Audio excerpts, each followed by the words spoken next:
The value of Singapore Telecom, which has owned Optus for 12 years, fell $2 billion when news of the outage hit. And by a quirk of fate, the directors of the company are all in Australia this week, so they were able to watch the mayhem firsthand, but not ring anyone about it, I guess. Meanwhile, Optus's ill wind blew Telstra's value $800 million higher, or about the same percentage as Singtel dropped. And quite a bit more than the rest of the market rose today, held back as it was by chunky falls among resources stocks, because oil led a general retreat by commodity prices last night.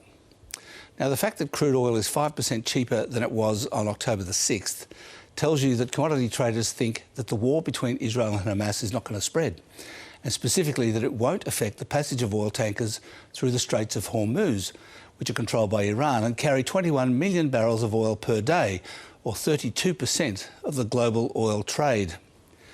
The Australian dollar held firm today after yesterday's reassessment of the outlook for interest rates. This graph updates the comparison of this cycle of rate hikes with the previous 5, and it won't surprise you to learn that it's the biggest and fastest since the one that produced the 1991 recession.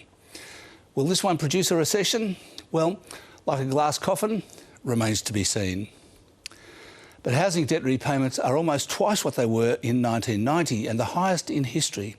Now, this graph only goes back to 1960, but even in the great housing boom of 1889-90, housing repayments apparently only got to 2% of aggregate household income before the bust and depression of 1892. And that's finance.